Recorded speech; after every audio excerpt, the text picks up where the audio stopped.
આપ સર્વોને હેતપૂર્વક જય શ્રી સ્વામિનારાયણ। આજની સત્સંગ કથા વાર્તા નિજ મંદિર સાવરકુંડલા।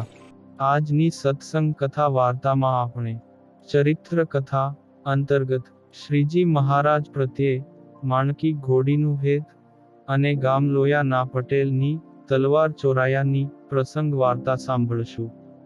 એકવાર મહારાજ ગઢડાથી કોઈ ગામ જાતા હતા ને પોતાની સાથે કાઠી સ્વારો પણ ઘણા હતા।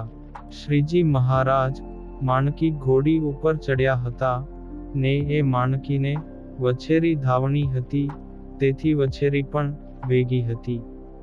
જ્યારે સુમાબાઈની વોકળી આવી ત્યારે શ્રીજી મહારાજ બોલ્યા, જે સુરા ખાચર, આ માણકી ઘોડીને જેવું અમારી ઉપર હેત છે એવું એની વછેરી ઉપર હેત નથી। ત્યારે સુરા ખાચર કહે, મહારાજ એમ હોય નહીં, ઘોડીને તો એના વછેરા ઉપર હેત હોય તેવું બીજા ઉપર હોય નહીં। ત્યારે મહારાજ કહે, એનું તમને પારખું દેખાડું। એમ કહીને એ વછેરીને ઝલાવીને એક કોરે રખાવી અને પોતે માણકી ઘોડીને લઈ છેટે ગયા। પછી મહારાજ માણકી ઘોડી ઉપરથી ઉતરી ઘોડીને છૂટી મેલી દીધી ને પોતે 60-70 કદમ આઘા જઈને લઘુશંકા કરવા બેઠા।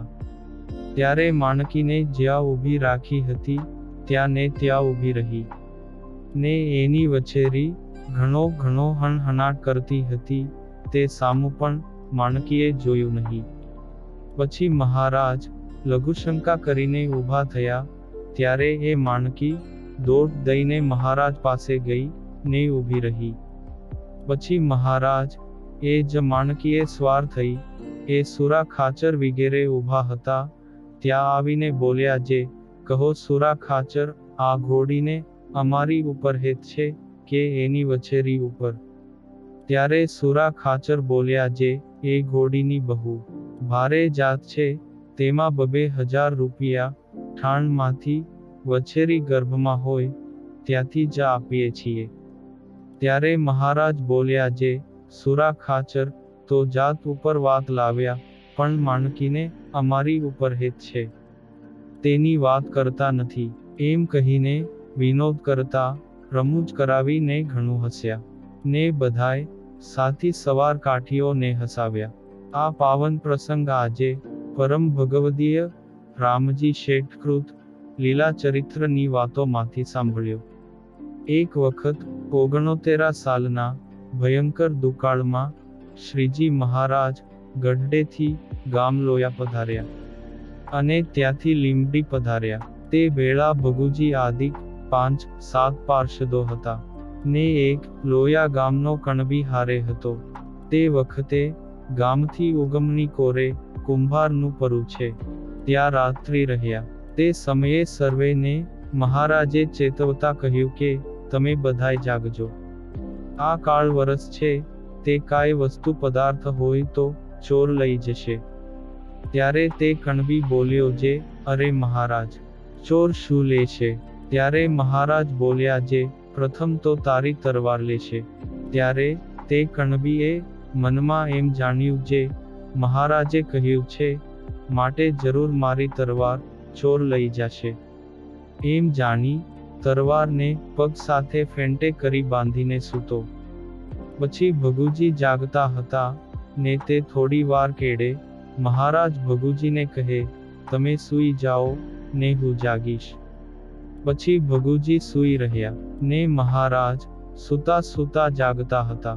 ત્યારે એક ચોર ઝાંપલી ખસેડતો આવ્યો। તેને જોઈને મહારાજ બોલ્યા, જે ભગુજી જાગજો, ચોર આવ્યો। ત્યારે તે ઝાંપલી મૂકીને નાસી ગયો। પછી તો ચોર ઘડી બે ઘડી થાય એટલે વંડીએ ડોકાતો હતો। ત્યારે મહારાજે ભગુજીને એમ કહ્યું, જે જો આપણે ઊંઘશું તો આ ચોર જરૂર આપણા લુગડા લઈ જશે ને ચોરે આપણો છાલ ન મેલ્યો, માટે હવે સાબદા થઈને ચાલીએ। એમ કહીને સાબદા થયા ને ઘોડીએ પલાણ નાખ્યું અને લોયાનો કણબી હતો તેણે ઉઠીને પગ સાથે ફેંટે કરીને બાંધેલી જે તરવાર, તેને છોડી ને ફેંટાને તરવાર સાથે વીંટીને તરવારને વીંતે ઊભી મેલી. પછી તે લઘુશંકા કરવા બેઠો. તે સમયે ચોર દોડી આવીને તરવાર લઈને નાસી ગયો. ત્યારે તે કણબી બોલ્યો જે, એ ભગુજી, હે ભગુજી, મારી તરવારને ચોર લઈ ગયો. ત્યારે ભગુજી હાકોટો મારીને તેને વાંસે દોડ્યા. એટલે ચોર દોડતો થકો ગામમાં પેસી ગયો. આમ લોયાના કણબીને કહેલું, પ્રભુ શ્રી હરિનું વચન સત્ય થયું. ને પોતાને પ્રભુના પ્રગટપણાનો નિશ્ચય થયો. આ પુનિત પ્રસંગ આજે સદ્ગુરુ શ્રી નિર્ગુણ દાસજી સ્વામીની વાતો વાર્તા 54 માંથી સાંભળ્યો.